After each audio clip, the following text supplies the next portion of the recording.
Konnichiwa, Ohio, and konbanwa, minasama. Welcome to He's Back on His Book, because I'm a book tarot. Taurus Moon and Rising, what can I say? Anyway, so I am, to be completely transparent, trying to stay awake. I don't want to go to bed yet. So I was like, you know what I could do? I could go live, because I'm not going to fall asleep on camera.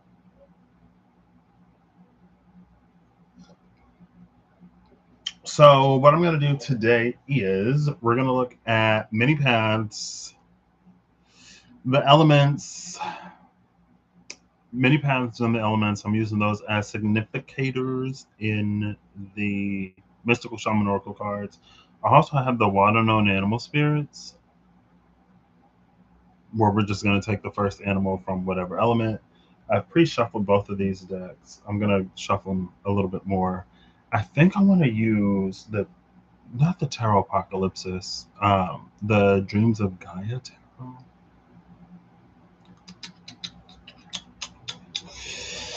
Yeah.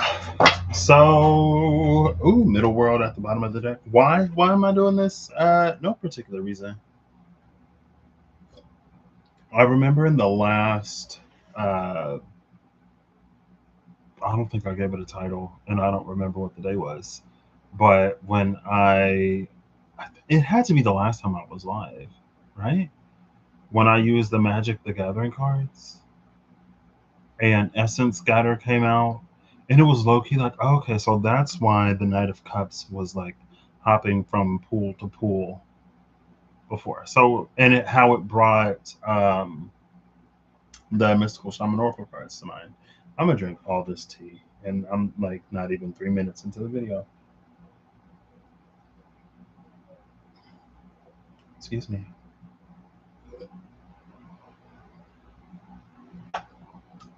So anyway, yeah, that's what we're going for. Many paths is going to be also kind of sort of playing on the energy that we saw in the Temperance card, in the Tarot Apocalypsis. With that, like, there's the balanced human, and then there's the mixing in of spirit, right? So, how I wanted to do this, I wanted to pull before and after. I don't know how it's gonna work, as is the norm. I think I want to do it whereas like the card before the significator is the card in its energy, or like as its energy elemental, and then the card after is how it sort of blends into, or the aspect that becomes dominant in the mixing of elements. Many paths is going to be the place where they all meet.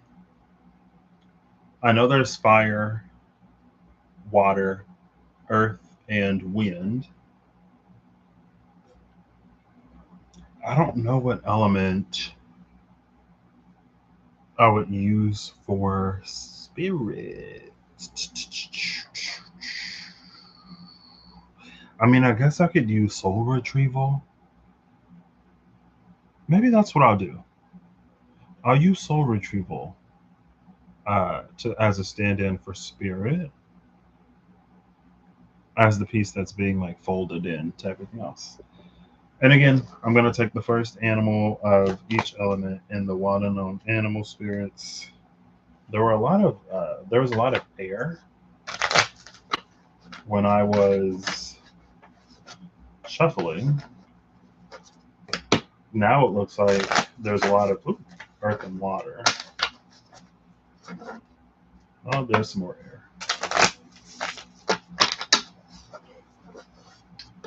And we'll just see what's up.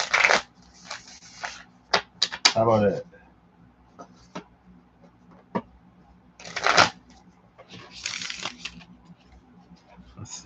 It's fine. I'm not gonna make a mess. Cool. We're gonna cut it. That feels good there. I'm gonna flip my significators. There's earth. Earth is in between magic and the seer. Excuse me. There's water, which is between the smoky mirror and magic. Lightning, wind is in between the council and lightning. Lightning is right on the other side of that smoky mirror.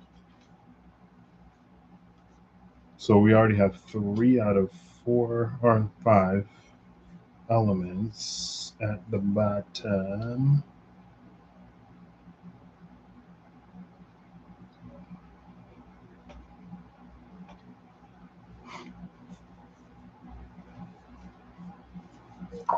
Many paths is in between the gatherer and the tree of life, which is an interesting position.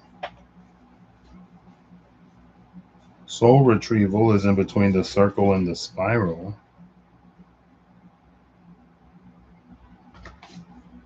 The spiral is 50, soul retrieval is 49. No, it's in between the beauty way and the spiral. I guess the beauty way or the circle was concealing the beauty way.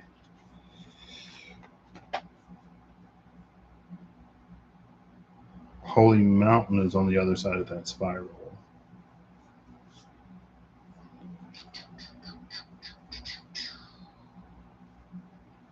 Fire is in between Taming the Wind and Eagle. And I think that's the last one.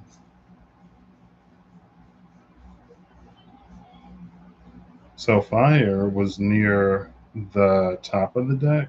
Well, I'm looking from the bottom. So earth, water, and wind were really close to the bottom. Fire was closer to the top, which is interesting. But I guess not. I wonder if that circle and the spiral almost kind of plays into that energy that was like when the spirit realm was like right at the top of the deck and it was like surging forward.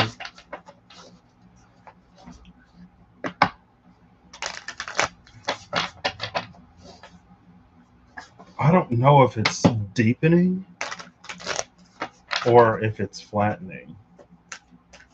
Meaning, like, if you look at the circle, do you change perspective and see the spiral? Or are you looking at the spiral and changing perspective and it's flattening into the circle? Now, to see the spiral,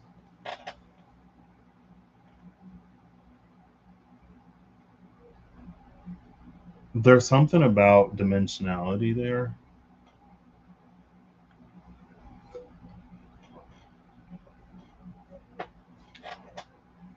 But I'm not exactly sure how that works. I feel like to go from the spiral to the circle is to decrease in dimensionality, right? You go from 3 dimensions where you can kind of see a depth or a height to the spiral to like just a flat 2D circle. But I feel like it's like it feels almost counterintuitive, though. Like if you increase in dimensionality, you would see it as flat.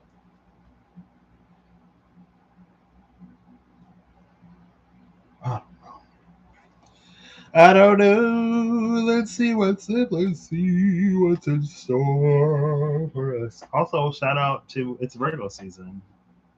Apparently, I know a lot of Virgos whose birthday is today. I feel like outside of like YouTube, I know a lot more August Virgos. My best friend, the one I do a podcast with, is a September Virgo. My dad's a September Virgo.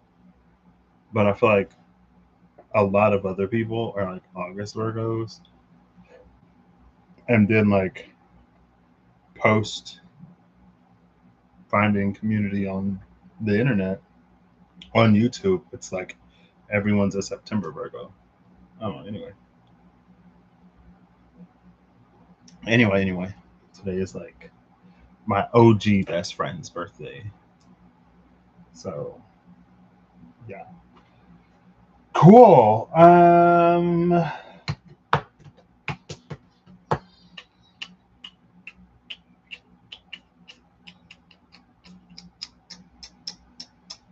feel like I'm seeing the in the in between tarot, the King of Cups into the Page of Cups. It's fine. I mean, there's going to be a lot of cards. Let's get into it. I don't know if it's going to be like a fire, air, masculine, water, earth, feminine, and like them playing the balance between those. I don't know. We'll see. We'll see. We'll see. We'll see. Wow. Right at the top of the deck. Right at the top of the deck is many paths. Love that. Before is itself. There's the significator. After is how it plays into everything else. And then literally, look at that. Like I just pulled the first three, and then we have another, and then another, and then another. Again, like so much. Now it's at the top of the deck because I'm actually pulling from the top.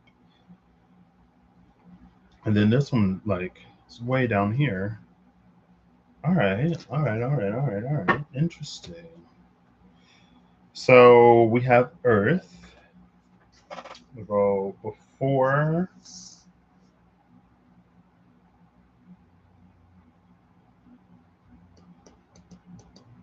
Yeah, before it was its own thing. After it was how it was playing into everything else. Okay. It fits how they came out. Earth is connected to fire. It's bridged by whatever this card is. And then wind is immediately after that, but it's not connected by a card like Earth and Fire was.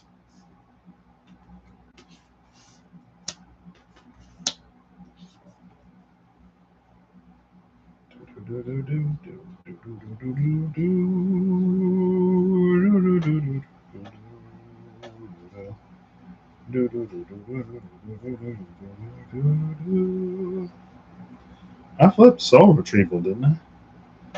Yeah, here it is. Soul Retrieval and Water are closer to the bottom of the deck. It's before. There we go. Before. Water's number 61.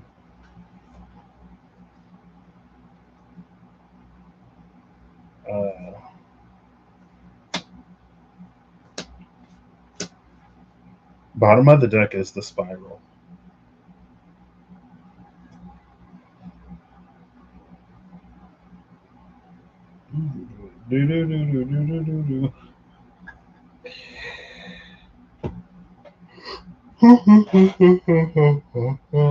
Excuse me.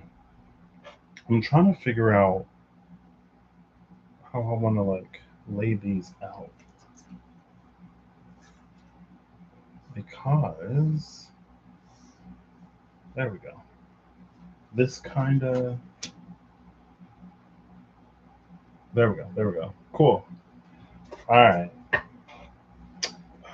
These are already shuffled. I'll just go with it. And I'm flipping from the top of the deck. We have the cosmic egg as our creature of ether or spirit. We have the deer as our creature of earth. We have the clam as our creature of water. We have the horse, the elephant. No, the moth. Sorry. We have the moth as our creature of air. So we're just looking for a fire. We're just looking for fire. Just looking for fire.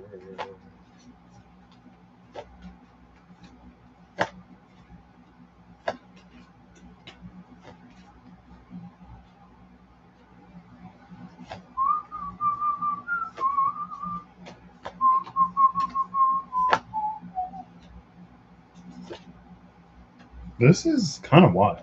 Like, these are all the cards I've already gone through. There's our creature of fire, the tarantula.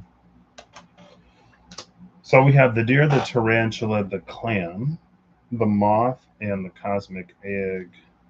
The fox is at the bottom of the deck over here. Excuse me.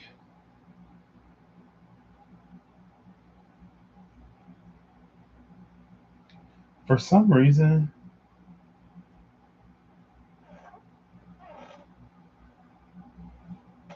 that old game, like What Time Is It, Mr. Fox? So, I could have just, I don't know why I was trying to hold that laugh.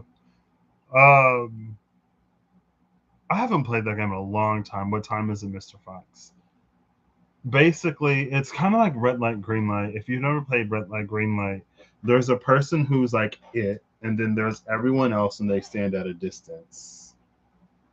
Right? They stand at a distance. And the point of the game is to reach or get past the person who's like it, and they turn around or they cover their eyes so they can't see people. Right? And so like if you pass the person, you're safe or you win. But the danger is like at midnight, if you're playing What Time Is It, Mr. Fox, or whatever.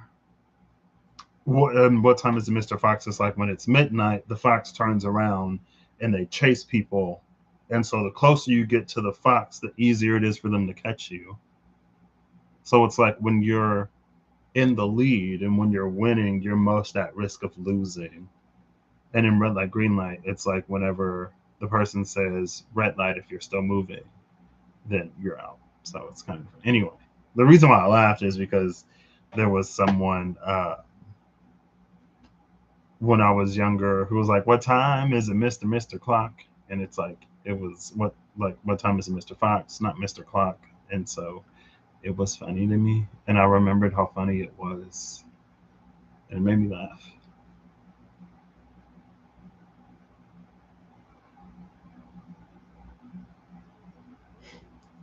And so, like in the game, people would take turns asking, like, "What time is it, Mr. Fox?"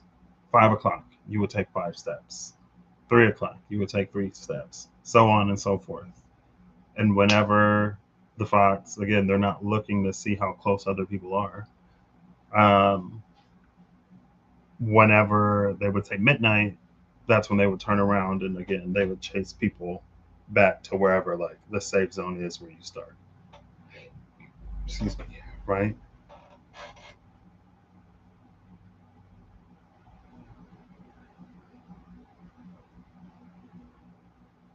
I don't know. What are we doing? Let's go. We have the moth, we have the cosmic egg, we have the oyster, and we have the tarantula. Many paths did come out first. How am I going to read this? I think I'm kind of going to read it as is. When I first had the thought to do this, I was going to look at like the pure element and then like do the one before and then do the one after. As I have it laid out on the table, basically in the shape of a star, right? So this part of the star is air. This part of the star is spirit. This part of the star, if like air is here, this part is earth bridging into fire. And I have it as the same like line because again they were connected by that same card. So after earth is before fire. And then up here is water. And then the one in the middle is many paths. Right.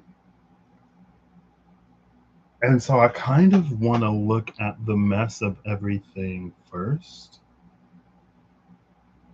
Because it's like the card after the significator and then the card before. After a significator before, after a significator before, after a significator. Closer to the center of the star is the card after. I want to start in the center of the star. And the fact that we're kind of at the star is interesting because I don't know if it was the last live or the one before. I don't think it was the last one. I think it was the one before. I don't really remember the context, but I remember that energy. I think it was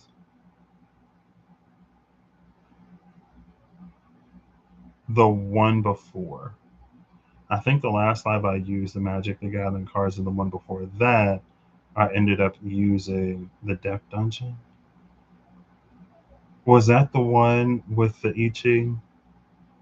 And it was like if there's two, yeah. And I used the Fable Makers for the shifting lines, and it was the Ace of Wands, maybe. The Ace of Wands was the one with the Afriti, right? And when you defeat the Afriti, there's a flash of light and a plume of smoke. But before that, it was a thing that I had seen where like there was a name for something or someone, and the name was basically like,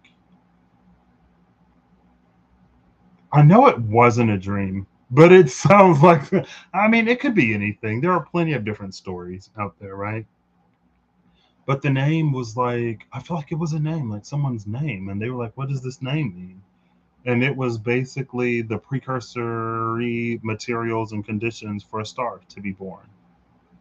Like you get all the gases, you have all the whatever gravitational, who knows what, and it was like, is it going to become a like a burning star, or is it going to be like a flash in the pan, one of those failed star type things? It's interesting though that Earth is connected to fire. Maybe it shouldn't be.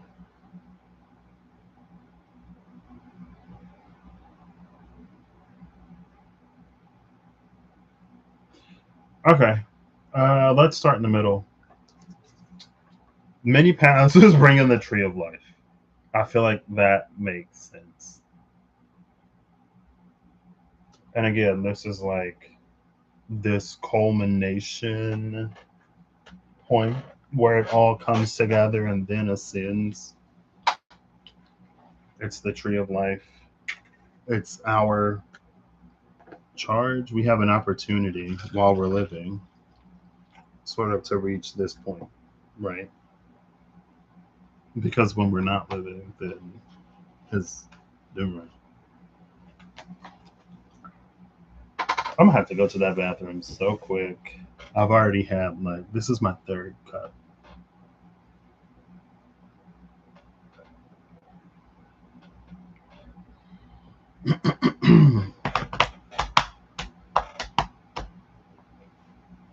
Even here, right? It's like you could see, like we saw with temperance, this tree of life is a two tree system. Like technically, I feel like that's like those are two trunks. It's not just necessarily like one tree split into two branches because you have roots coming off of them. All right, one is the human, masculine, feminine, light, dark. The other one is the braided intertwining of spirit coming together. Literally. Makes sense. Okay, on the side of spirit, we have the curse, number 14. You wish to have the curse reversed? I'll need a certain potion first. Go to the woods and bring me back one, the cow as white as milk.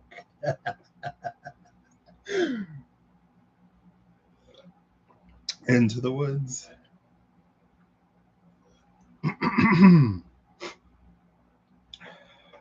After air, we have lightning. It's interesting. This is interesting to me because usually I feel like I feel like in a lot of things, I see lightning as a function, as an elevated expression or an advanced application of the element of fire. But here, it's in the element of air. And I think in this other Victor of Tucson audiobook series that I'm listening to, someone is born on a world where they have an air and like a metal affinity. And on the world that the story primarily takes place is fairly like it's a fairly young world. And unless the knowledge and information is being hoarded, which it could be, it's like what they think of as like preferable like elemental combinations are different than like on older or more advanced worlds. Someone like she's told that her air and earth combinations, because air and earth have a sort of antagonistic relationship, right? It's almost like having a water fire combination. Water and fire, they like kind of combat each other. It's not like fire, which is fed by air or the burning of some kind of fuel, right? Anyway, on that world, she's told that it's actually like an elite combination, like it's an OP combination. And lightning is like she has access to lightning magic if she can weave her two affinities together. And she was like, I always thought that lightning was like its own thing. Like that's what like people always told me that my combination was useless and blah blah blah blah blah. It was on this whole other world that's been around for a lot longer with people who have advanced knowledge because they've been in the system for longer that told her whatever. So it's almost like that, like what time is a Mr. Fox, but kind of like the opposite because she thought she was losing, but she's really winning. Because again, in the game, the closer you are to winning, the greater your risk of losing. Because as you close the distance between you and the fox, if midnight strikes before you can surpass it, you're probably going to get gobbled up. I used to love playing that game. Red Rover, kind of, sort of. I feel like I don't know if it's a rite of passage to get like clotheslined. Is that what it's called? Clotheslined on as you're playing Red Rover. Like, you know. Anyway, it's interesting. It's also interesting because I just picked that audiobook series back up. I just picked it back up. I was listening to Dungeon Crawler Carl, and now I'm back on Victor Tucson. I feel like if you really think about it,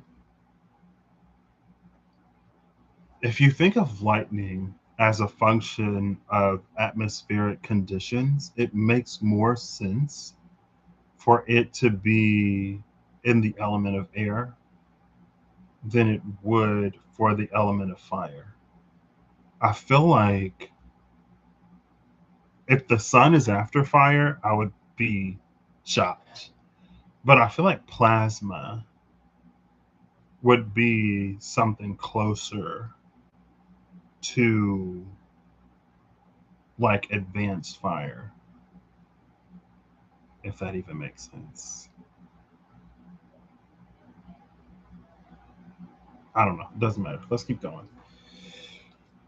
After the fire, ooh, almost peeled this card. We have the Time Master.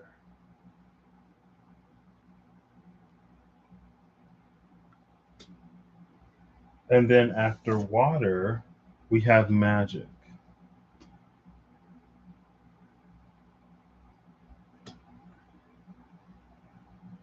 So fire and water is giving us fire and water is the Time Master and magic,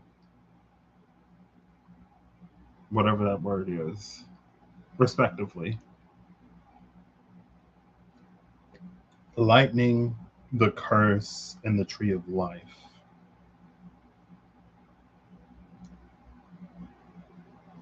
Mm, mm. Okay, these are the things that sort of unlock that mini paths. So shouldn't be surprised because I'm kind of like, but these are like the aspects of the elements that are the keys that unlock something greater. Literally, with spirit, it's something that cannot be spoken because the curse is there. With air, it's lightning. And again, if we think about, like, girl, I'm not a meteorologist or an atmospheric scientist, especially, but it's giving me like you have warm air and cool air and the movements of those, especially when you get one coming under another that causes movement as they settle. Like that's where you get like rains and stuff, and usually storms too. It's discharged electricity. Well, it's mostly like that warm air, cool air, electricity as it's arcing and jumping. Sometimes it hits the ground, sometimes it stays up in the air. Like with air, especially through lightning, you have both a warm and cold dynamic, and then you have a sky and ground dynamic. Kinda. I would almost say it's like a pseudo sky and ground dynamic because it's like sometimes it strikes the ground, other times it's just up in the air. You know what I mean? That's like, I don't know. It's fine. Now, earth and fire, again, they're in a line. It culminates in the time master. I feel like that would be easy. There's something of like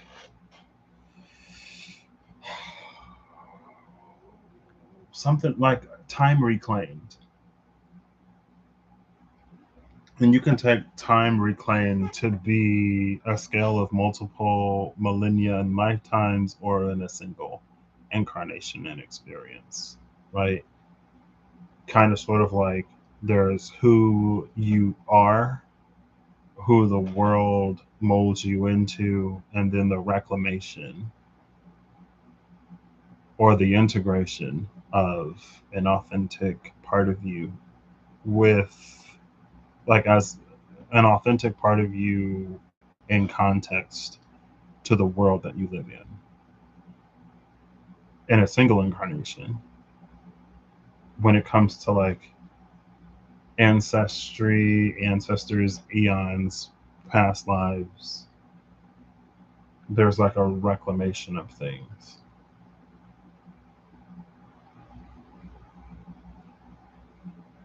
And when it comes to water, it's like magic. So,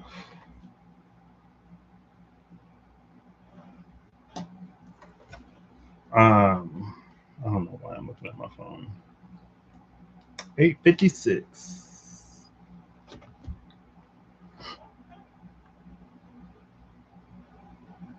Excuse me. I mean, I feel like if you think of water and you think of the moon, that kind of makes sense. Subtle tides, ebbs and flows.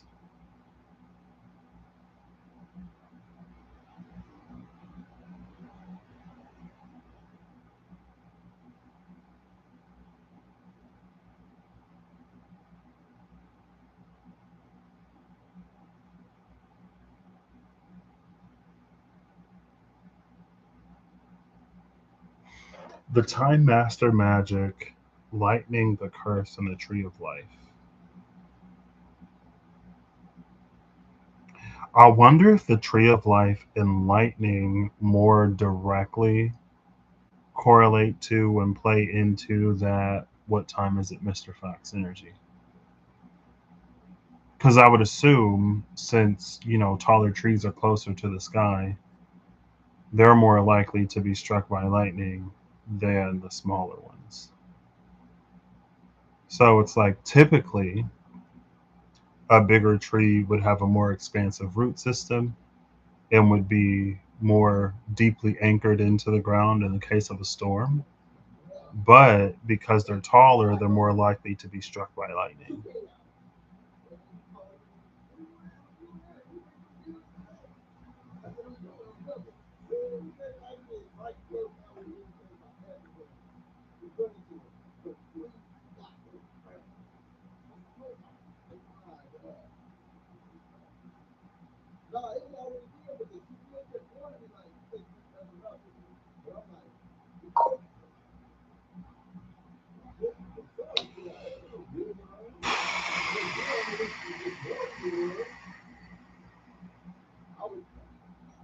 I don't have an element for, or an animal for the holy mountain.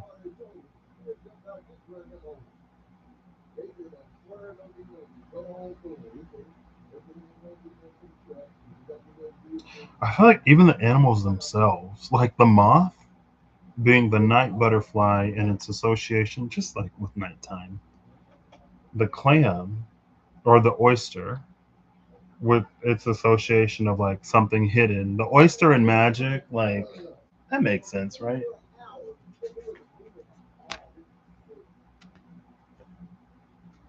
And then I feel like the deer isn't necessary. Like the deer is average, common, ordinary, but you have the like it's further modified by or it's connected to the tarantula, which is in a lot of ways unlike many other spiders. So it's like even the thing that is the easiest to grasp, maybe would be a good way to put it. The thing that's easiest to grasp isn't even what it would necessarily appear to be.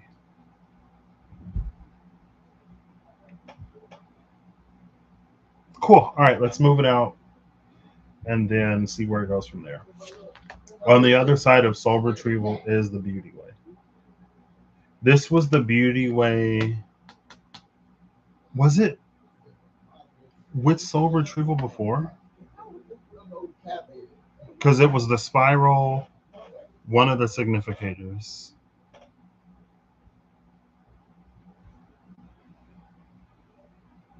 and the circle. But the circle hid the beauty way. The beauty way and the curse, 4 and 14. On the other side of wind is taming the wind. Love that. That wasn't planned. The wind and taming the wind with the moth.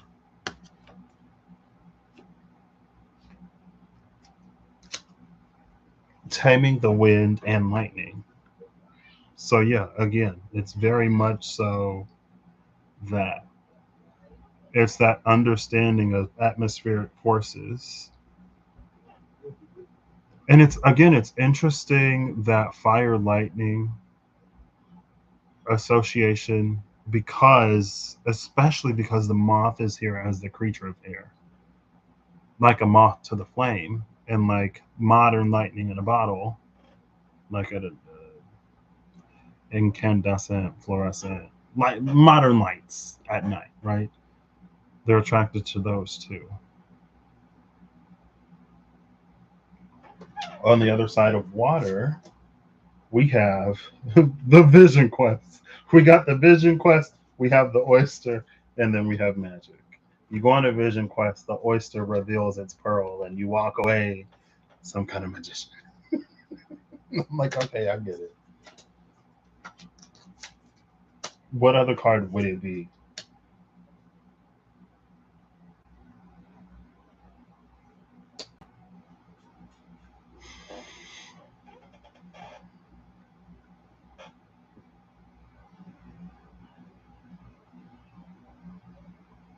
Now, so the card that bridges fire and earth is the Earth Keeper.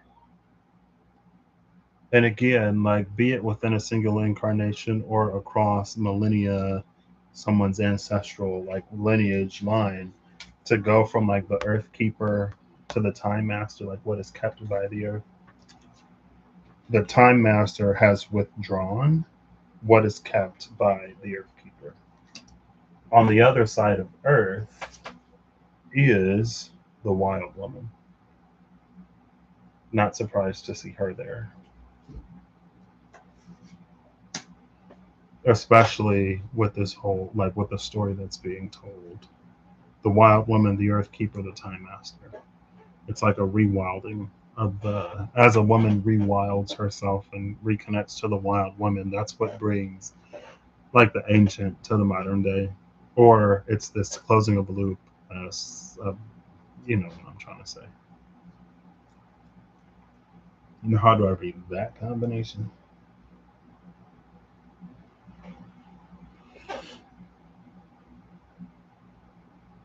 Oh, and then the other side of many paths is the eagle,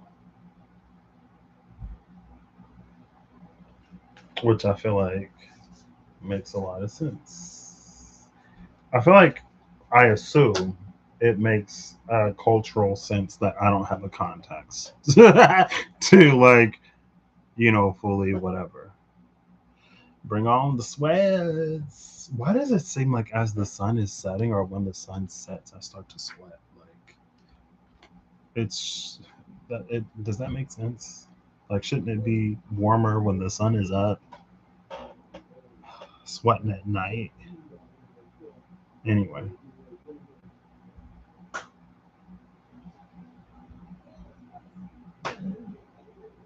so these are the thing, and then the middle is how that aspect plays into everything. So spirit is coming out with the beauty way, but the aspect of that that is woven into the whatever is the curse. And I feel like even there, it's giving an energy like that in and of itself, like the curse and the beauty way is like someone being at a loss for words, right?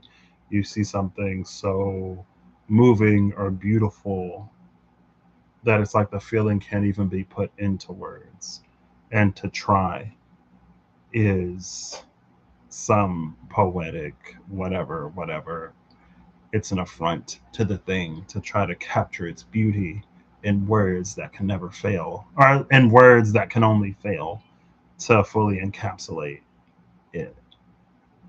So it should be a crime to even try to express how beautiful something is because words could never. Sorry.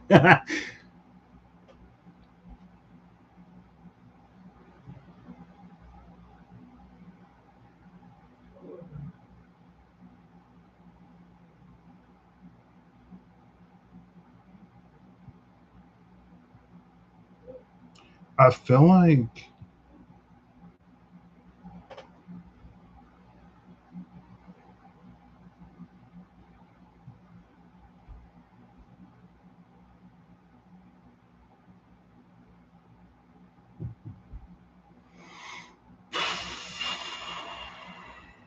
as this ascends, because that's many paths, it's the eagle again.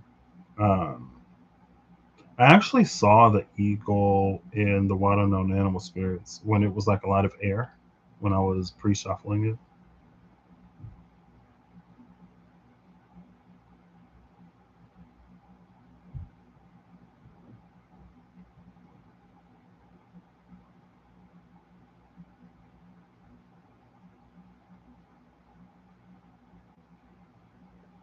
So as I'm looking at this, when it comes to air, air is preceded, or wind, it's preceded by timing the wind, and then there's this advanced application of lightning. So that's like an active, it feels like lightning is an active, advanced application of tamed wind,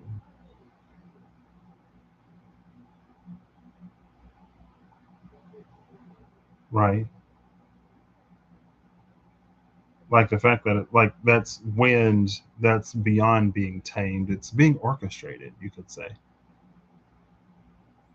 And I feel like the orchestration of the word orchestrated, it has this a connotation of like, because there's it's one thing to know like what each section in a symphony or in an orchestra does and what they sound like, and it's another thing to like blend and merge them together, right? It feels like there's a taming of the wind that is very like each section kind of sort of does their own thing, but it's not conducted into a symphony. Like lightning is the symphony of taming the wind. That's why I'm using the word orchestrated, or that's why I would feel like orchestration resonates, and not necessarily in the way of like manipulation. I feel like with orchestration there is kind of, at least in my experience, there's a like a pretty heavy connotation of like manipulation and stuff like that, right? Usually I feel like when I've heard like the events were orchestrated by blah blah blah blah blah, it's like something happened that's not great and there was some master manipulator, mastermind, whoever, evil genius behind the scenes. But it's more so, again, it's something about using different pieces, or it's like combining things so that they're better than they are apart, right? It's almost like if you make a peanut butter and jelly sandwich, you just like spread peanut butter on one piece of bread and you spread jelly on the other piece of bread and you put it together, and so you experience both at the same time, but it's not necessarily, it's like it's not necessarily an elevated experience. It's just kind of sort of like two things happening at the same time. And there's something about lightning when it comes to like wind, where yes, part of it is natural, and there are a lot of natural forces at play, but like those natural forces are natural forces. And so maybe that's also why it plays further into the orchestration of things, because to let natural forces take over is to kind of just put two things together and let things play out and happen as they happen.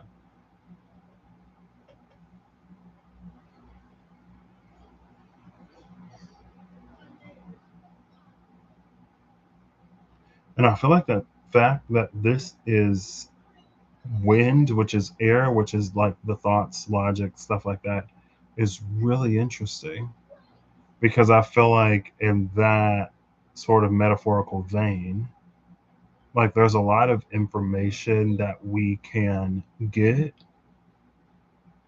that we kind of just like do whatever with.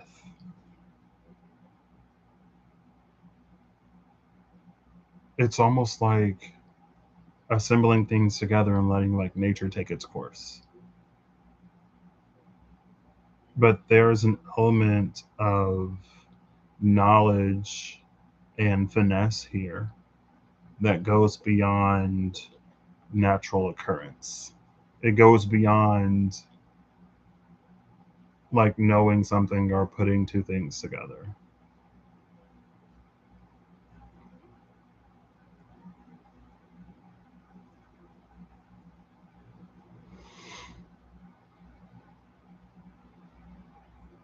I mean, the vision quest is pretty self explanatory.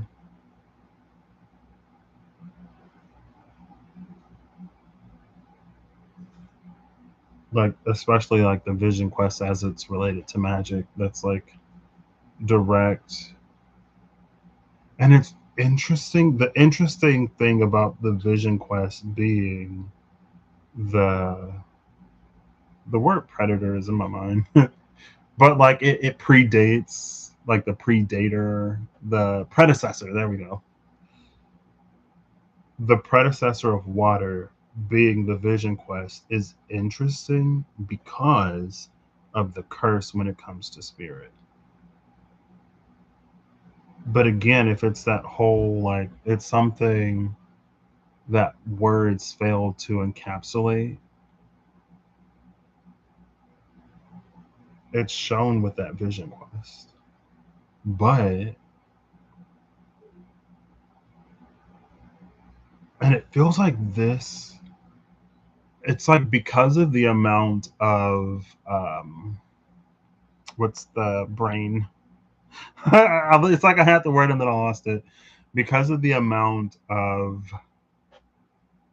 cognizance, maybe. I want to say cognizance. I don't know why. But that's what I'm going with today. Because of the amount of cognizance, it feels like lightning. It feels like this water thing would precede lightning.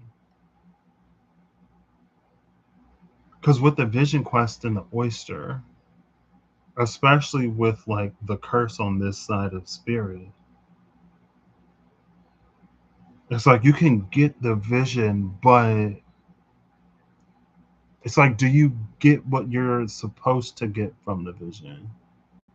Supposed to. There are many things that you can get from the vision in a vision quest. And there's something that's being revealed in the vision quest, but it's not being plainly spoken.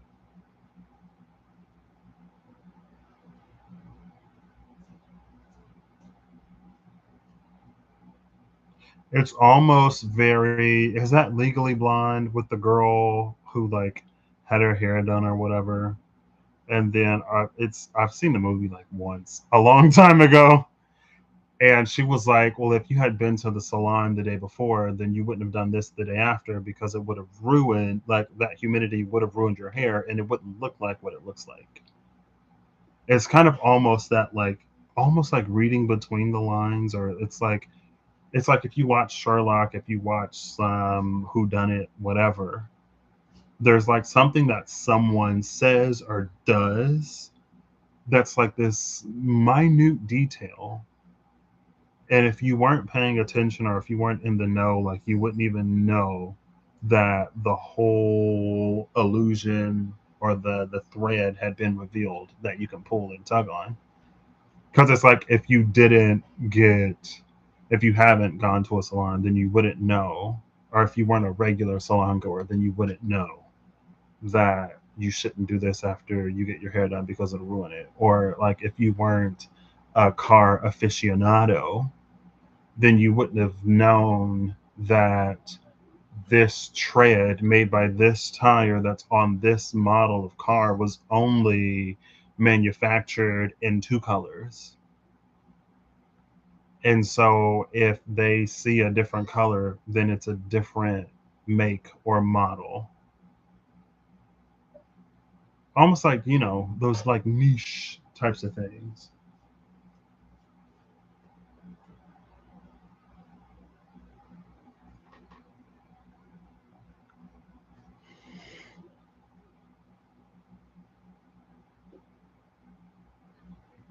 And it's interesting because it almost makes me think of, I don't know if there's like someone ask it in general, how sometimes we can ask the divine for things, or like we're looking for a sign, a symbol, or a synchronicity, and maybe we get the sign, but, and it's the element of water. I feel like the fact that, I mean, I guess if you put this anywhere, it would have its own catch. Like if this were the element of air, then we would have to deal with like preconceptions. If this was the element of earth, we would have to maybe deal with previous experiences and what we think is possible. If it were more so in the element of fire, maybe it would be like desire. But with this being in the element of water, like the element of water really touches on all of that, and also like our feelings.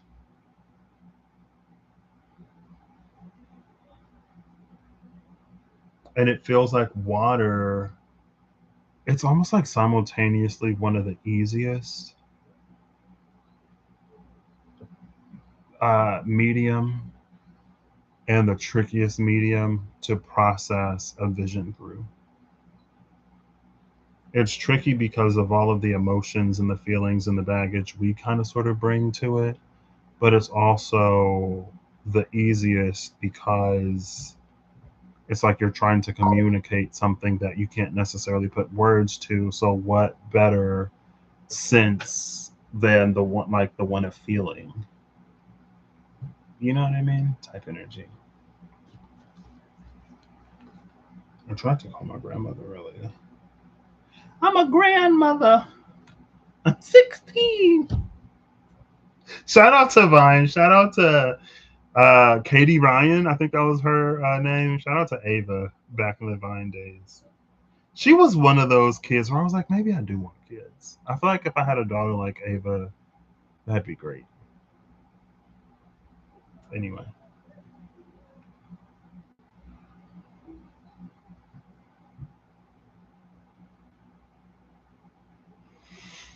then we have the Time Master.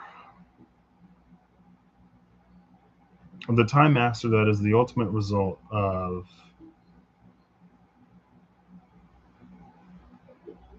So we have the Wild Woman, the Earth Keeper, and then the Time Master. Wild Woman, Earth Keeper, Fire, Time Master. See, this almost feels like it has a similar level of difficulty as the Vision Quest because it feels like at the Earth Keeper there is something that is revealed, but it almost gives like an archaeological energy, like in the sense of there's an archaeologist that digs up something from a previous civilization, and it's kind of sort of like their best educated guess as to what the thing is or was, and it could be completely off the mark.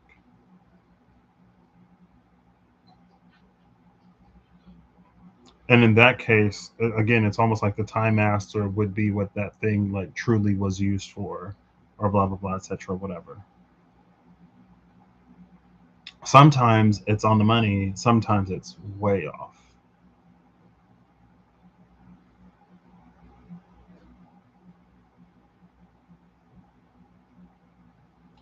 If I had to see this, especially because it starts with the Wild Woman and the Earth Keeper, I don't know. And it's not like these things aren't happening simultaneously or concurrently. Because again, like you have the Wild Woman, you have the Vision Quest, you have the Beauty Way, and you have Taming the Wind. All of those, it's like all of those things gives one like an I don't want to say understanding.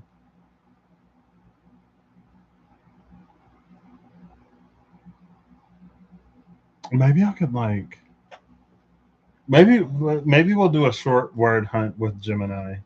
Hey Google. Oh wait, let me. Sometimes when I'm watching this, like it'll activate. If I'm watching on my phone, if I watch one back, it'll like activate. Hey Google, I think it's time for another word hunt. Are you down? Are you game? Are you ready? Always ready. Hit me with your criteria.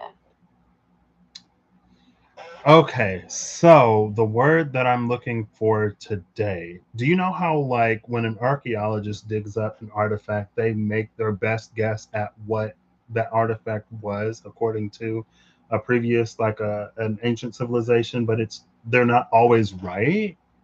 I'm looking for like understanding. I want That you, concept is often called a speculative interpretation girl. I or wasn't archaeological done. misinterpretation. In archaeology, when the exact purpose of an artifact is unknown, it is frequently labeled as a ritual object or ceremonial object, a classic running joke in the field for a best guess. I Are didn't you know looking that. for a specific formal term, like anachronism or pseudo archaeology, or a specific vocabulary word describing that kind of educated guess? I'm looking for a vocabulary word describing that kind of educated guess. Like a word that's kind of like understanding, but I want to leave room for it not necessarily being. She already cut me off. Conjecture fits best. It means Conjecture. forming an opinion or conclusion based on incomplete information, leaving plenty of room for error. Other strong options: surmise, an idea or guess based on weak evidence; hypothesis, a tentative explanation waiting to be tested; postulate, a claim assumed to be true as a starting point for reasoning. I like conjecture. I like conjecture, but is there a word that means that like the person is more certain, like someone's absolutely certain, but they're not necessarily right? Presumption fits best. Oh, presumption. It implies a strong, confident belief formed without proof, which can easily end up being wrong. Other strong options: conviction, a firmly Okay. held belief. Presumption is the word that I was looking for. Thank you, Gemini. Thank you. Thank you. You're very welcome. Glad we found the right one. There we go. It's a presumption.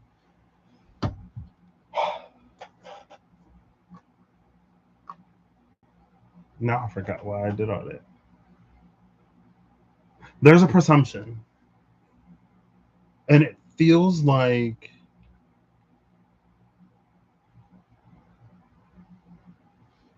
the tighter, either like the more you intertwine these things or the tighter it's bound, the presumption becomes like it turns into something potentially more. It feels like without a divine link, it would remain at presumption. And again, maybe this falls back into the story of lightning in the series Victor of Tucson. How it's like, is the world just so young that in their infancy they don't realize how powerful this combination is? Or are there people in like the ruling class of the world that know how powerful it is, but they're like keeping those secrets to themselves?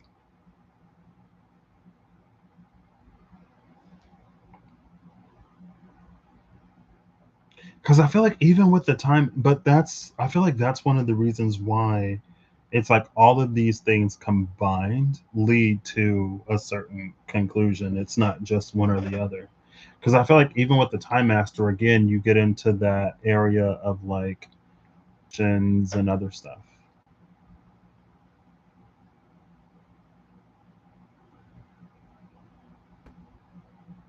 I'm also, it's curious, it's strange that it's almost like that both magic and lightning are here. But maybe not. Again, because these two are intertwined, maybe lightning speaks more to physical phenomena and magic speaks more to energetic, subtle, mysterious, spiritual magic. Like, and The Cat and the Dragon, which is like this anime that I'm watching right now this season, it's currently airing. In the last episode, we saw there's like cat magic and then there's human magic. Human magic leads to the precipitation of natural phenomena. So if a human casts like fireball, it's actual fire. But cat magic in that show, it's magic that looks like natural phenomenon or natural phenomena, but they're not.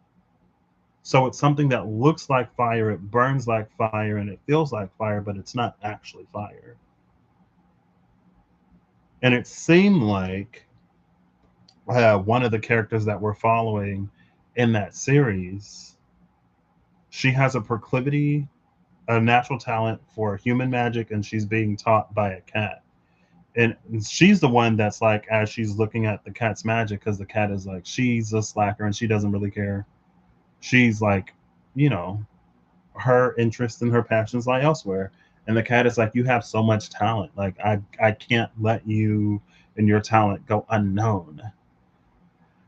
And so as the cat's doing its cat magic, she's like, yeah, but it doesn't really seem like fire. Like something's weird, something's off. And the cat's like, I mean, it burns like fire. Does it matter that it's not actually fire? And she kind of like integrates the two somehow. It's kind of like it's giving me that though, right? Where it's like magic would be the cat magic. It's something that can mirror a natural phenomenon, but it's not. And then lightning is something that is an actual, like natural phenomenon. So that's why they're separate. And it feels like that's really important. It's like it's the difference, or it's a difference between like working with what you have versus that's my hair. My hair is like brushing up against my arm, and I'm like, what is that? Um, it's the difference between working with what you have and introducing or substituting certain elements, especially in the physical plane. Like, it feels like magic is a lot less limited, but since life is so dense, since the 3D is so dense, there's almost like a substance or something that it lacks. And so that's when you would go in with like the natural whatever, right? But it's also kind of sort of one of those, well, if you had it, you wouldn't need magic to do something or make up for something. You know what I mean?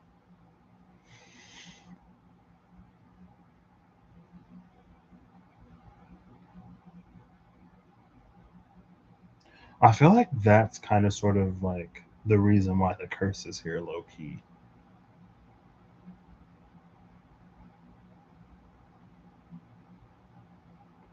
And also,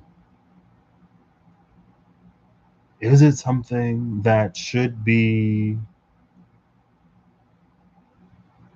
I don't know, like kept secret, maintained, whatever?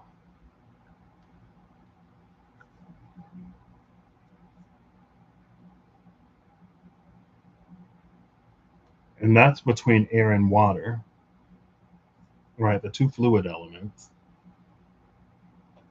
Fire connected to earth, giving the time, even fire connected to earth, giving the time master. Like, even this, it could be like there was a time, a long, long, long, long, long time ago, where something like this was like known. You know what I mean? Where like everybody was doing magic or whatever. I don't know.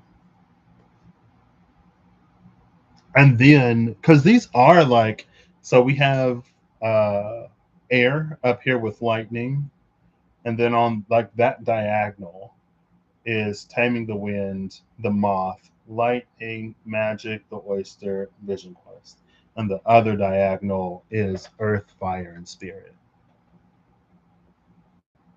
So because it's something lost to history, it's like the curse could make sense, mirroring or being on the other side of this time master. Like, there's a reason why that knowledge or information was lost. There's a reason why with that archaeological energy, like those ancient civilizations like aren't around. So there's a reason why Atlantis sank, for example,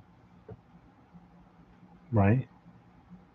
And it's almost like there's a danger or there's a risk of when we reintroduce something of like history repeating itself.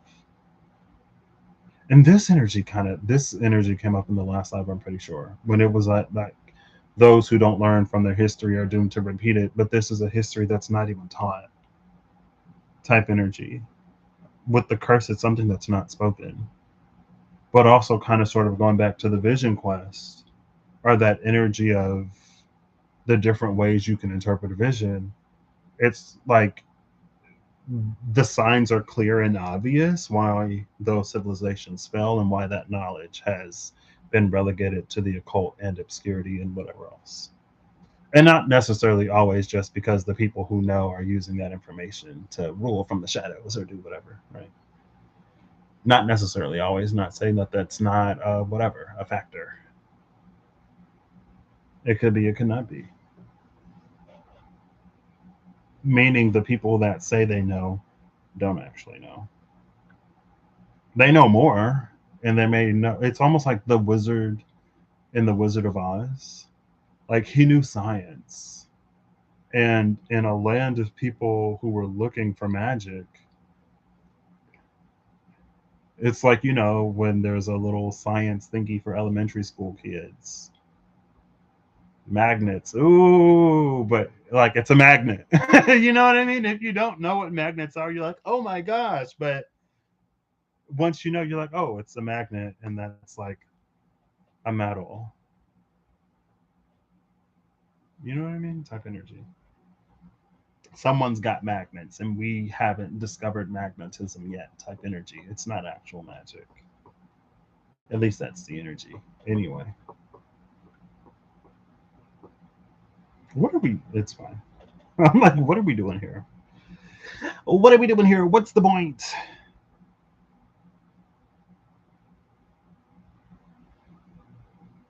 Cool.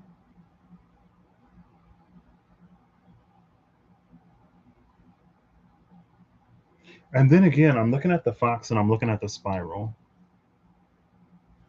I feel like the fox and the spiral,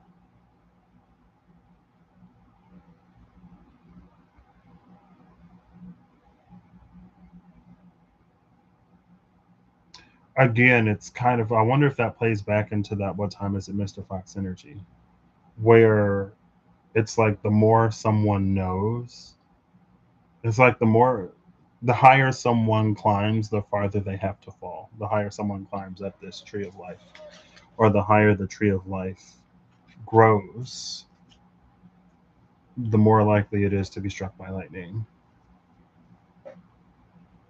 Or, the harder it'll fall when it's shot down or whatever. And it isn't even necessarily externally. I feel like it goes back into that almost Atlantean energy. And it could be hubris, it could be ego, it could be anything that. And again, I feel like that brings us back to the choice of the word orchestration.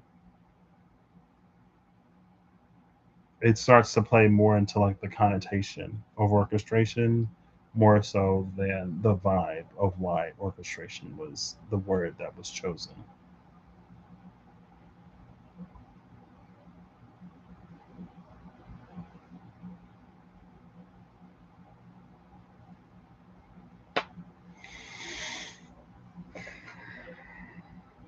Also, taming the wind, if the wind is the mind, meditation, taming the thoughts, calming the thoughts. Yeah, yeah, makes sense. That checks out. Beauty way, again, with this being spirit, beauty way, it checks out. The divine spirit, God, the awe and the beauty and the reverence that we hold. Water in the Vision Quest, again, it feels like that checks out. It's kind of maybe the fact that it's here in the suit of water with the element of water means that this vision quest is a function of connection,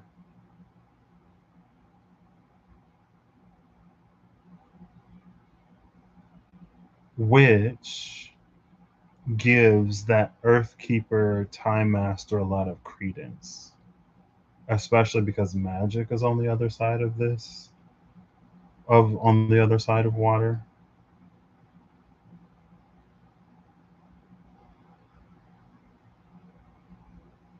It's an energy of like, because again, vision quest, element of water, low hanging fruit, it could be like an emotional or blood tie connection. And then like with the wild woman and the earth keeper, that would get into someone's ancestry. So you have like different ancestral magics or different,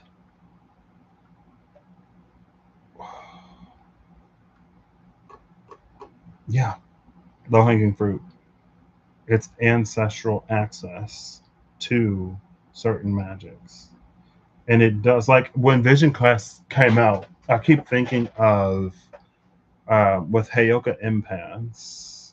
There was like this hot few months maybe where I was like all into. I'm kind of a nomad a little bit, where it's like I'll spend some time over here and then some time over there and some time over there. Excuse me. So I had my moment, and I saw some videos with Heyoka Empaths, and there were some of the like elders or the people who know. They were like, one of the signs of a Heyoka, especially when it comes to people within the tribe, right, is like if you have dreams about horses or a horse, and it's not just having a dream about a horse, it's like what the horse is doing in the dream, or it's like the environment that is the significator. Like just dreaming of a horse alone doesn't mean anything. It doesn't necessarily mean anything. There you go. It's like a potential indicator, but it's not whatever, right? That's like if you're tired. Lethargy and tiredness is a symptom of many an ailment and affliction. Just because you're tired doesn't mean you necessarily have whatever, right? Type energy. I feel like I could have used something that wasn't like a malady, but you get the point. And it's not exactly necessarily like that, but it's sort of along that line and along that vein with the vision quest. It's like you kind of sometimes have to peel back the layers to get into it, to understand it. And even with, yeah, it's fine.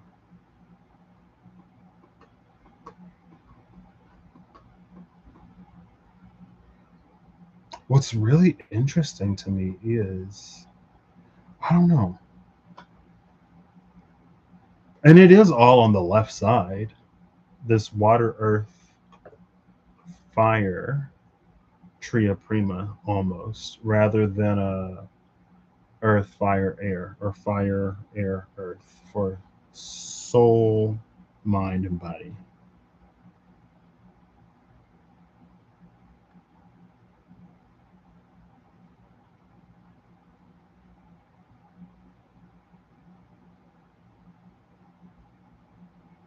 And maybe, yeah, because the tarantular, because the tarantula is here, it is maybe giving an energy of like specialization, right? So it's like if you dream of an animal, and then it's like what the animal is doing in that dream, right? So let's say, for example, low hanging fruit, you have totems and then you have roles, right?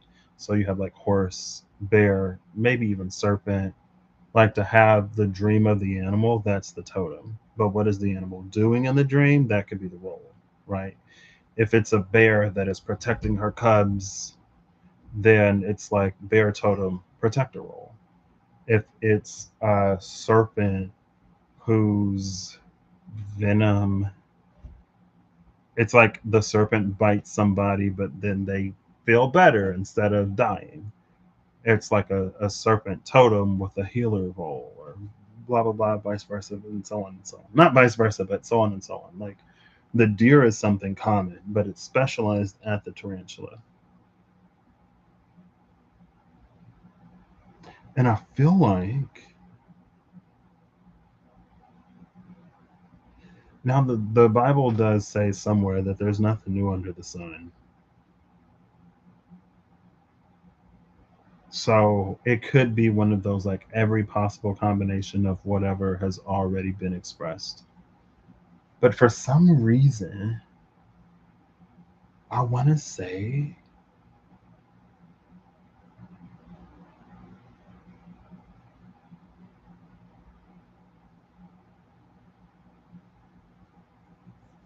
I don't know. It's fine.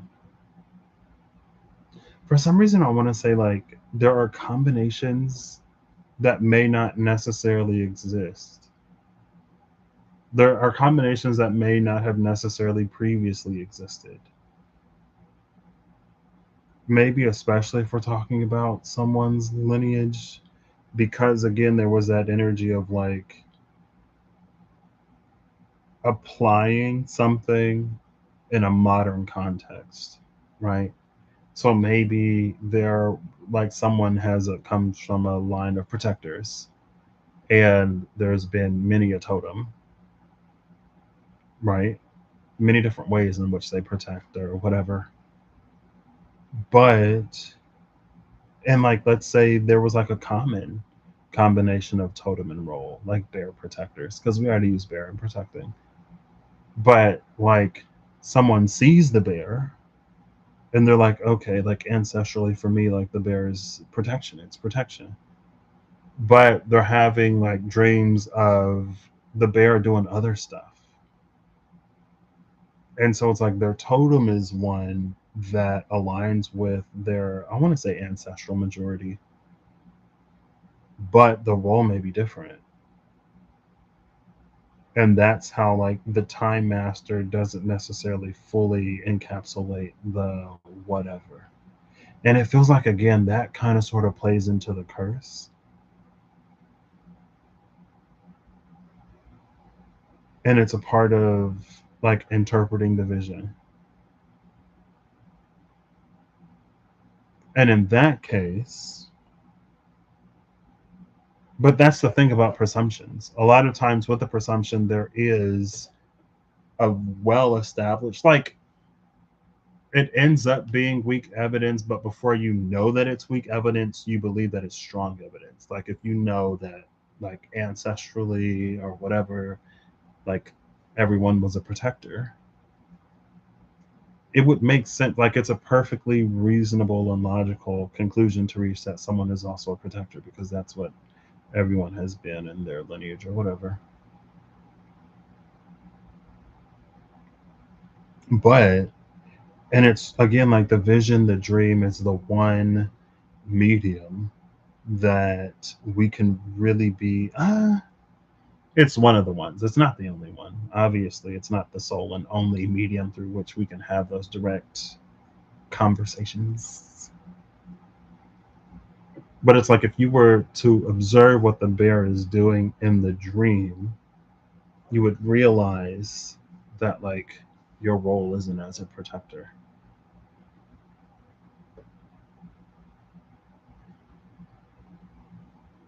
But it can't just be said for whatever reason.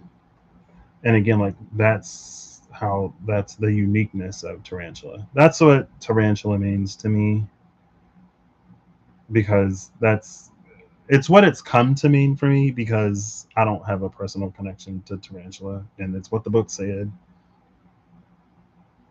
and I've been using it for a while, so it's what it's come to mean. Something, and again, the fact that it's paired with the deer, which is like so common, it's like one of the most common of the most common, especially of the earth animals. And it's unassuming and it's easy to kind of sort of pigeonhole, maybe.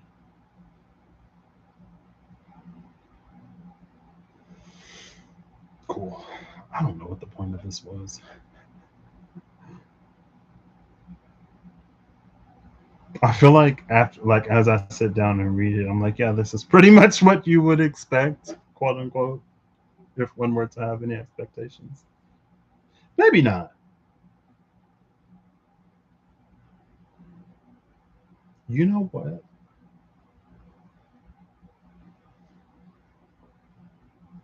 I don't often. I do it often enough. I don't know if I have a deck that would tell me. I'm like, should I just leave it as it is? I'm gonna pull a random card from the Mystical Shaman Oracle cards because I don't want to ask Gemini. If it's even, I will. If it's odd, I won't. And I won't if it's odd. Is that the sun? The hunter? And it's odd. 27. That means no. 48 though, the sorcerer. That means yes. The hunter and the sorcerer. Interesting. Oh, look, there's a bear. Okay, yeah, no, we're not. Because again, that would kind of defeat the point and the purpose. And who am I? This is one of those like, who am I? You know, I had the thought to like maybe look before and after the title card, or I have some decks now. I could even use the Ivory Shield in the SKT. I was going to try to bypass what's not said or spoken in the curse, but no. Hmm. Yeah, cool.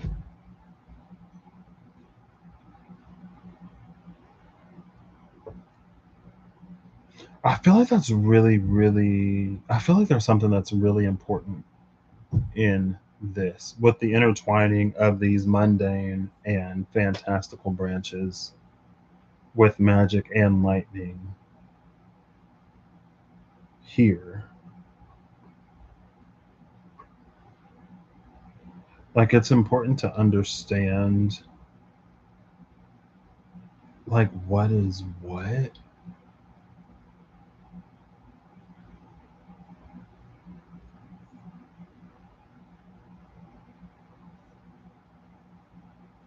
Now, with the cosmic egg could be about ready to hatch. Because we could have gotten the dragon, we could have gotten the phoenix, the black or gold egg, the sea serpent. There's one more, the unicorn. But we got the cosmic egg.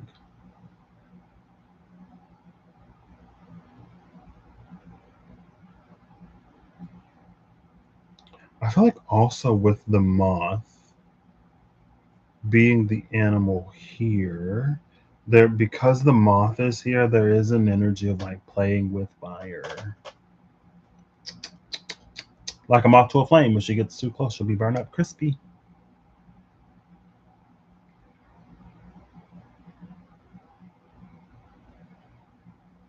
Especially, yeah.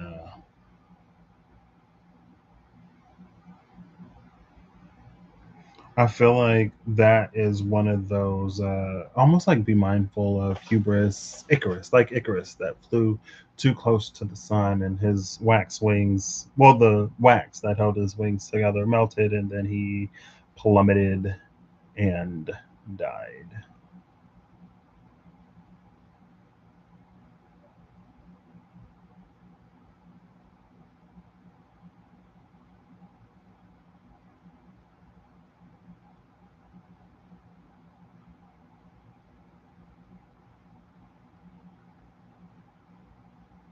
I feel like this oyster is really interesting.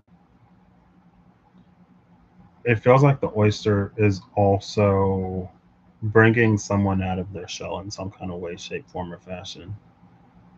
Like there's something about the expression of this, the pursuit of this, or standing in this that leaves someone vulnerable. Like there's a certain air of vulnerability that cannot be avoided in this space. Again, the curse is here, so it doesn't necessarily have to be spoken or communicated, but it can't be bypassed or ignored.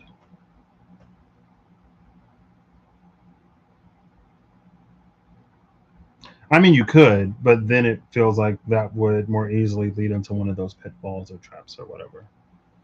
This is like laden with pitfalls and traps. I feel like the pitfalls and traps didn't necessarily come up or come out necessarily.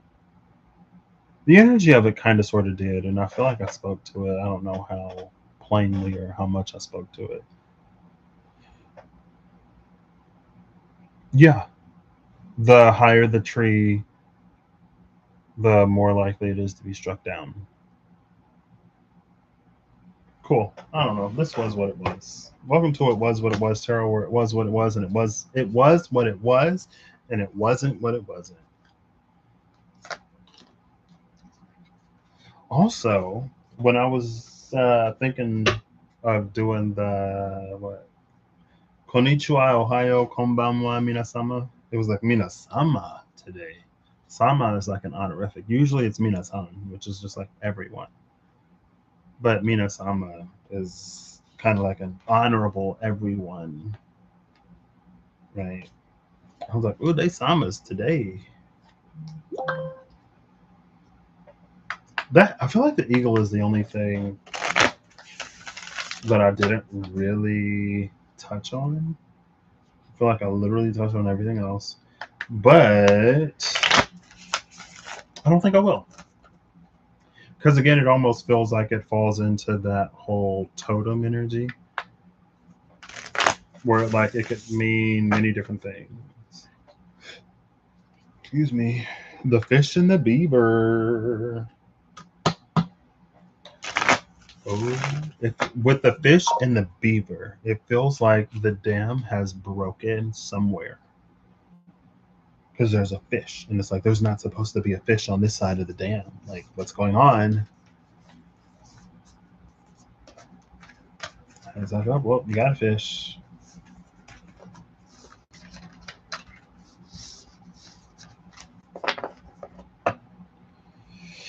You got to fish. You got to fish. I don't know. Do do do do do do do do do do do do do do. No, no, no, no, no.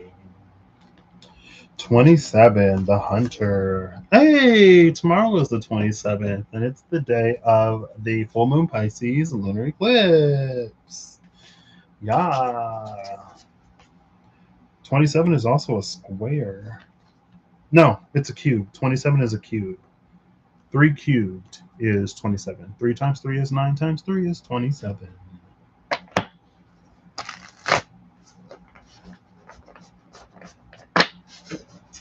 Remember when I did that?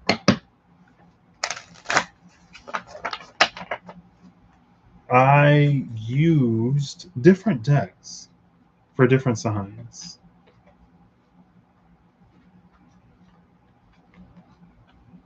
It was like squares and cubes. I think I rolled the D4, or maybe it was a D6. Nah, it had to be the D4. A D, like the 1 is 111. 2 is 248. 3 is 3927. 4 is 41664. I think I did do the D6. Or did I do a D8? Because I feel like there was a 525, 125.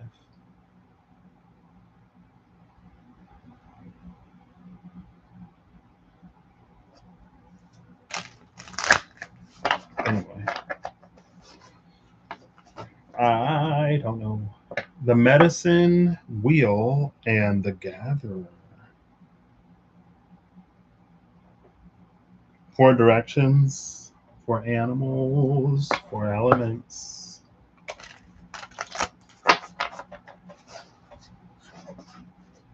Stand still in the medicine wheel. I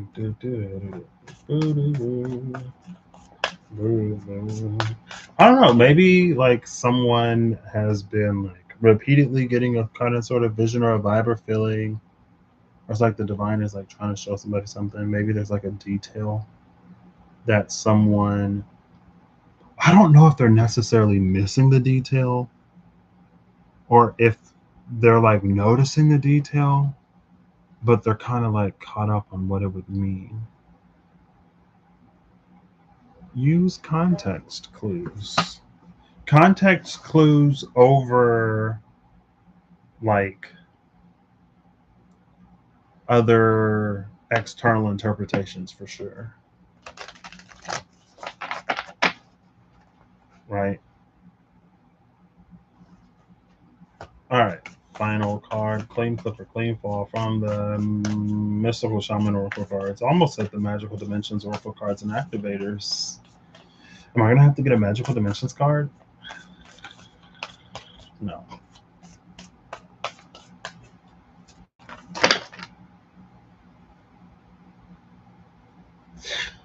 Oh my gosh. This is how much of the deck didn't fall out. There's like a handful of cards over here, a splattering over here, the two cards that came. No, that's more than like five cards that flipped upright.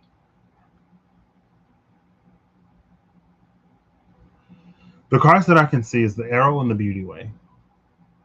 The arrow, she's giving Sagittarius. She's giving, is that the Divine Codex? An arrow that pierces the sky and parts the clouds? Is that Chain Links the Divine Codex? An arrow that pierces the sky and parts the clouds?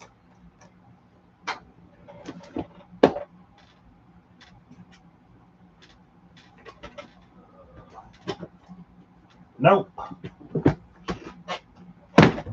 If it was immediately accessible, I was going to pull it. It's fine. Yeah, I'm not doing this. The arrow, the jaguar, Earth, the council, the beauty way, and the drum.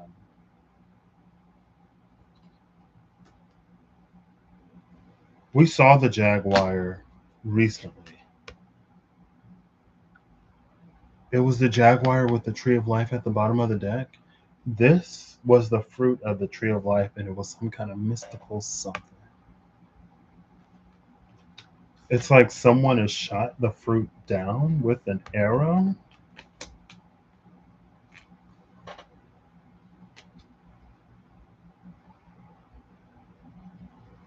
Earth, the council, the beauty way, and the drum.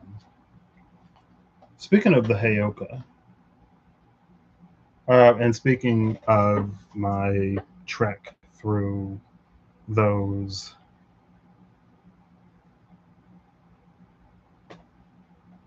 the word is escaping me. She is kind of sort of giving the Wakantanka.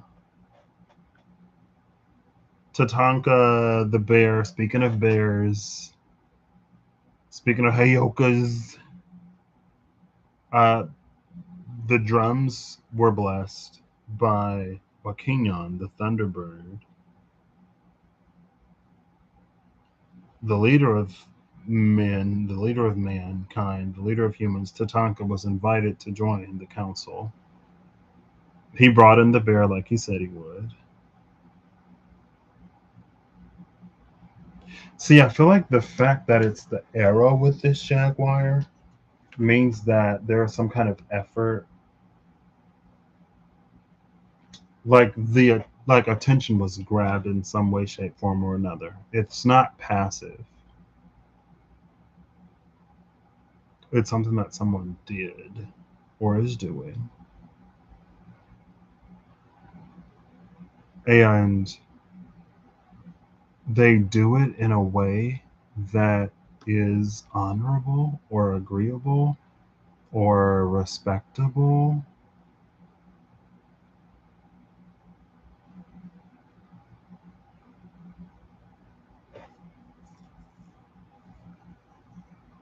They do it in a way in which they find favor, but it is like done for a certain purpose and reason.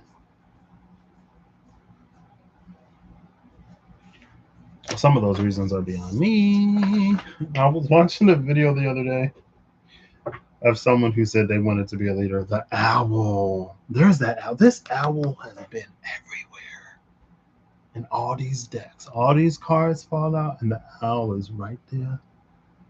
The owl is right there. I was like, oh, why would you want to do that? But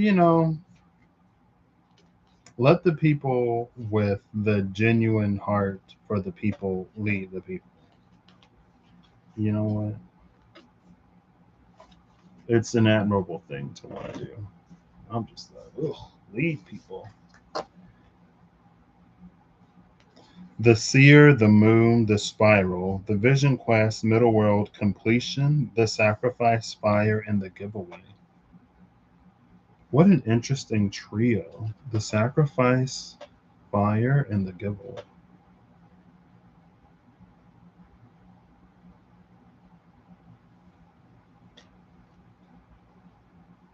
See, this is another one of those something was found with favor. There's something that someone sacrificed to the fire, and as the ashes of the thing rise to the heavens, it is accepted by whoever's in the heavens. And the offering, or it's like the offering is so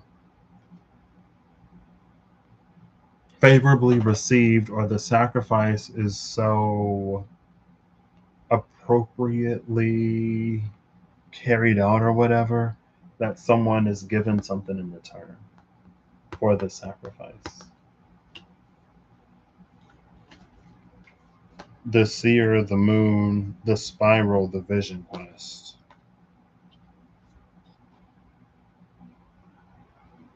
There's our vision quest again, but because we see completion here on the other side of the middle world,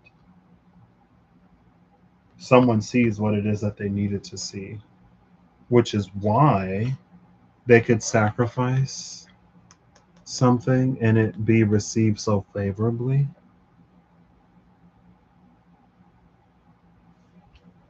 Because they saw what they needed to see, not what they wanted to see. Maybe they saw what they wanted to see and what they needed to see. Sometimes we're blinded by what we want to see and we kind of overlook the other things.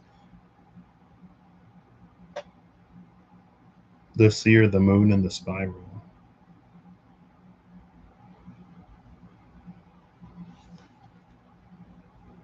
And it led to a vision quest. Because of the moon, it is almost giving me cycles. Because of the moon with that spiral, especially, it's giving me cycles. Like there may be a vision that someone's had for a while and they keep coming back to the same vision, or they keep having the same vision, but it's like every time they have the vision, they're able to unpack and understand more and more to further peel back layers of whatever proverbial onion. It's like as the pearl is in the oyster, or as the grit is in the oyster, it's like calcifying it or whatever. So it's building out, it's like it's building the pearl and then eventually it will release it. Right? There are some things that are like necessary, right? Different points of maturity, maturation, and so on and so forth, whatever. Oh, I wasn't asking for more cards.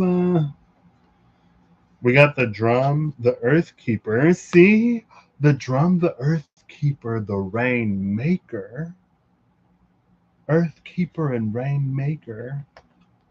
The jaguar and thunder. Thunderbird.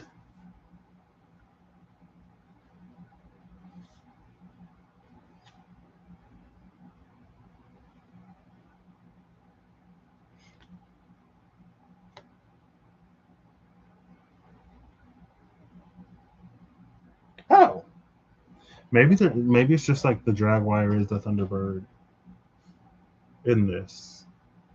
Someone shot the arrow. The jaguar was bringing the fruit. Maybe it's deeper than that.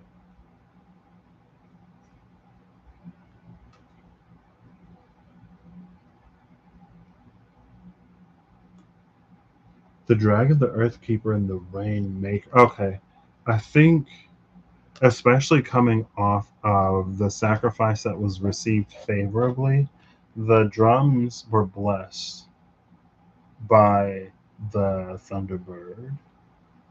I feel like this energy came out.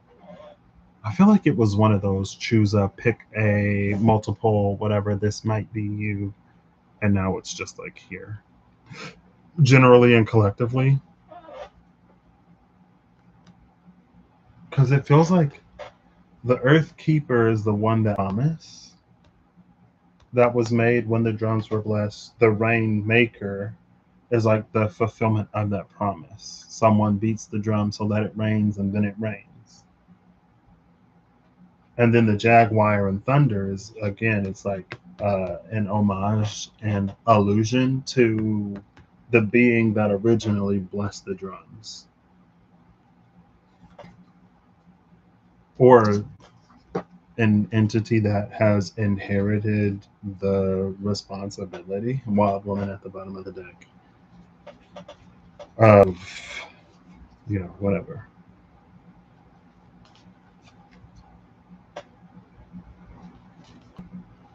Cool. There's like more cards that I need to pick up. I'm picking them up in swaths. Is that the word? Piles. And I'm like shuffling them into the deck as I'm picking them up. So I'm not looking for more cards to fall out right now because, I'm just trying to shuffle these into the fold as I pick up the rest of these cards. So there's like a bridge thing going on here. So let's do that. We have the curse and magic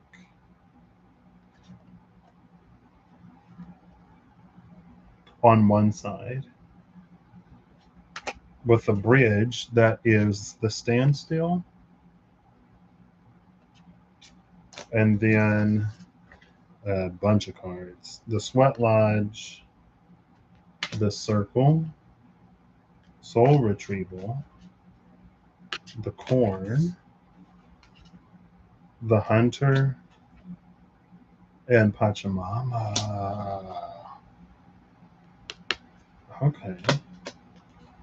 The Sweat Lodge and the Circle is an interesting combination because it feels like the Circle is in the Sweat Lodge. Right, like when you go into the Sweat Lodge for whatever reason, like the Circle, like that's where the Circle convenes. They convene in the Sweat Lodge. Soul Retrieval, I'm not surprised to see. Whoa. Okay. We were lagging there for a second, but I think we're back. Oh no, it's lagging. Okay. All right. I think we're back in sync. No, it's like we're in sync. Yes, we're in sync now. Okay. It was lagging there for a second. And then I would think it was back in sync and I'll put the card up and then it would like lag again. Okay. Now we're back in sync. All right. Soul Retrieval, we're back in sync. Soul Retrieval happens in the Sweat Lodge amongst the Circle. I'm not surprised here because we have Magic, the Curse, and the Standstill. The Standstill was the bridge, and you sit still in the Sweat Lodge.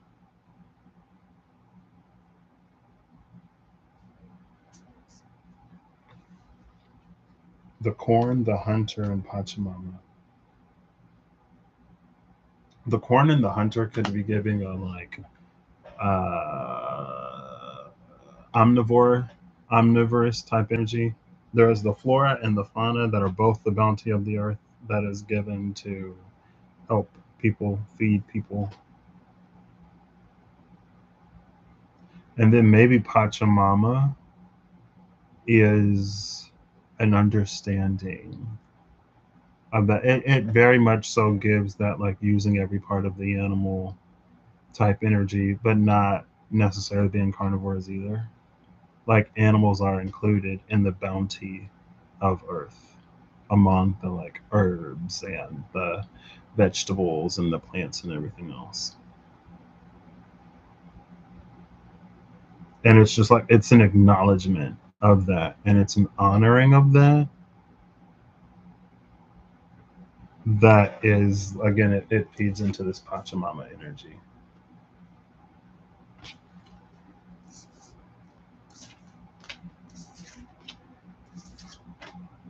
Like mindless consumption is one thing, but conscious consumption, conscientious consumption, you know. Bottom of the deck is the Tree of Life. Tree of Life giving the circle of life, the food chain type energy.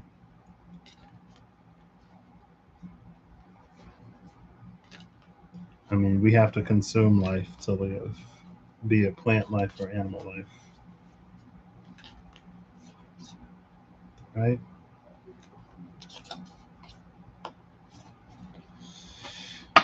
Okay. Stand still in the tree of life. Okay. Now, I would love a final card that's like one or two or maybe even three. I read them all. We looked at them all. Flame flipper, flame fall, please. Oh, okay. All right, all right. The witness. Ooh, how many is this? Four. The witness, the gatherer, the journey, and the coyote. The witness, number 64. The gatherer, number 21. The journey, number 29. And the coyote is number 12.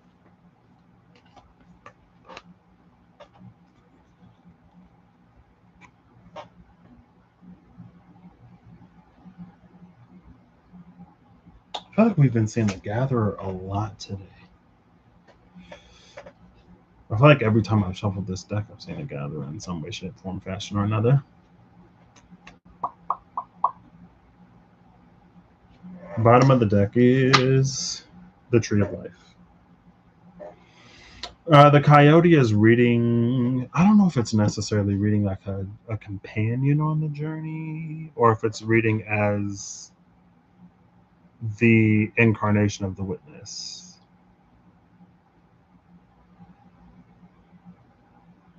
I feel like it wouldn't make sense for it to be both. I feel like the witness and the coyote are different parties.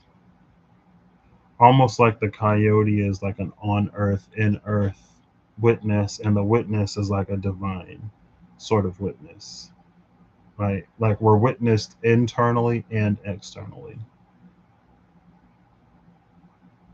Maybe witnessed internally, observed externally.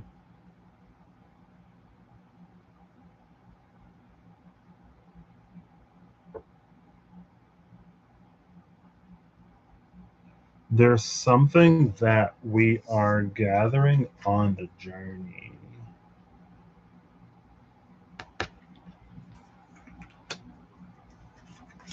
The fact that the gatherer is here with the journey means that someone, whoever this resonates for, they are getting the things that are meant for them to get. Again, like we sort of saw the giveaway, no, sacrifice fire in the giveaway, and it was that like something is returned for someone's sacrifice. And then we saw again the drum that was blessed, and then we saw Thunder and Jaguar, which was an allusion to the Thunderbird, which was the one that originally blessed those drums in the first place. The Earthkeeper was the one, was the practitioner, and the Rains and the Rainmaker was the promise of, right? The drum was the tool, the Earthkeeper was the person, and the Rainmaker was signifying the promised result, the result that was promised by that Jaguar Thunder energy.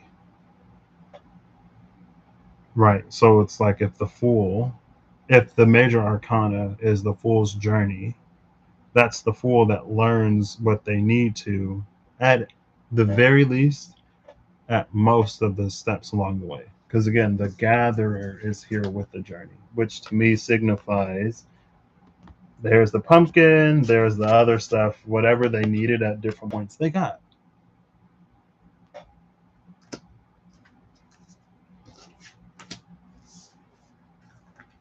I feel like the coyote would almost be a test at that point, but it's almost like a test to see if someone would recognize a thing, right? Because there's what's said about coyote energy, and it's not that what's said about coyote energy as like a trickstery type whatever. It's not that that's false, but I was just thinking about that the other day. Like, I was thinking about a conversation that I had with my best friend when I was in London at some point in time, and I had to like tell him that like I'm introverted and I don't really like, it's not that I don't like meeting new people, but I'm really introverted and it takes me a minute to warm up to people. And he was like, I've never seen you like that. And I'm like, well, or there was something else. I'm like, well, you're like my best friend. You're someone who's close to me. So you get to see sides of me that strangers don't. Or like, you know what I mean? There are things that I would do for you that I'm not necessarily going to do for everybody. And he was like kind of shocked and taken aback and surprised because he's like, oh, but you did this for me. I'm like, yeah, that's because you're my best friend. Hello? That's our dynamic. That's our relationship. Um, and maybe like the coyote is kind of reminding me of that. And we did have the fox at the bottom of the deck, foxes and coyotes, where it's like maybe to a lot of people it can be a almost trickstery or an elusive energy. But again, with the arrow that was with that jaguar, the arrow implied some kind of effort, but it was, I don't know, respectable. There's another word that I want to use. It's not coming to mind, and respectful and respectable feels like a great approximation. Because I feel like usually in that energy of like an attempt that's being done, again, it can kind of sort of play into the orchestration, which is one of manipulation, but it's someone that's making an earnest effort or they're like being upfront about it. You know what I mean? And it's like, oh, okay, yeah. It's an honesty that's refreshing, but it's also like a kind heart and like a good intention and great, like a great motivation.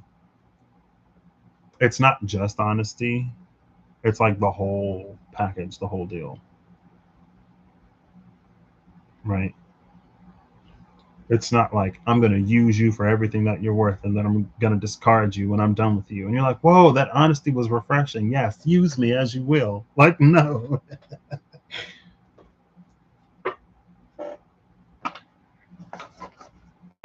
The earthworm and the owl. See, there's the owl again. Hold up. Do owls eat worms? Do owls eat worms? Yes, many species of owls eat earthworms and other soft bodied invertebrates, especially when small mammals are hard to find or during rainy nights when worms come to the surface. Barred owls, little owls, screech owls, and burrowing owls are some. Yeah, okay. All right, I take it back. Well, okay, maybe because it was one of those, if they didn't, because there's the saying the early bird gets the worm. And I was like, well, if owls don't eat earthworms, then the earthworm doesn't have anything to worry about. In this case, if there's plenty of like small rodents or whatever, the owl would prefer to get its fill on them, and so the earthworm would be relatively safe in the presence of more prime prey or more desirable prey. The earthworm would be safe.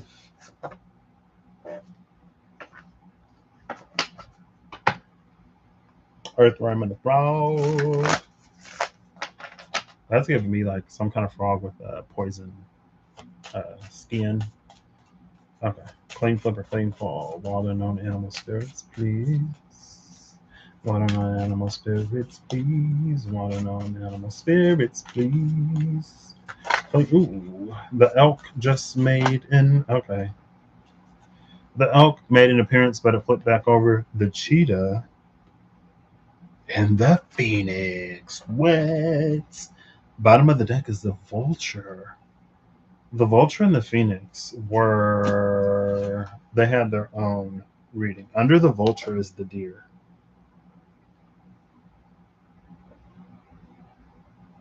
Under the vulture is the deer. We saw the deer and the tarantula. Also, though, there was that energy of with the vision that it may be like an iterative thing. Like every time someone comes back to the vision, it unfolds more and more and more and more and more.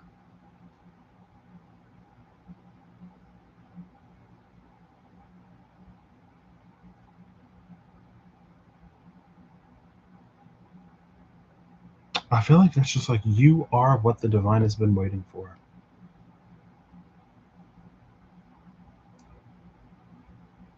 It's like you're what the divine has been waiting for, but there's some kind. It reads like initiation, um, where it's just like let's say that you have a garden and you pluck a plump pickle. I know that pickles are like briny cucumbers, but for the sake of alliteration, let's say you're a gardener and you pluck a plump pickle. Why can't it be a plum? You pluck a plum. You pluck a plum. Let's say you're a gardener. No, you pluck a plum pickle. Cause like plums grow on trees, right? Plum trees. There's something that you pull up. You gotta clean it before you eat it, and it's that energy of like you have to clean it before you eat it. You gotta dress it up, make it presentable, whatever. There's a process of making it ready. Excuse me, right? And that's what the cheetah and the phoenix feels like. This it may be almost like more intense than usual. It feels like in the absence of attention, it wouldn't be as whatever as it reads like it could be, but it's because of the phoenix. So that's what I got. I hope y'all have an amazing whatever. Whenever you see this, I hope you're acting in alignment to make all that you wish to experience your reality. I hope that whatever you need along your path journey may you find. And until next time, this has been whatever this has been.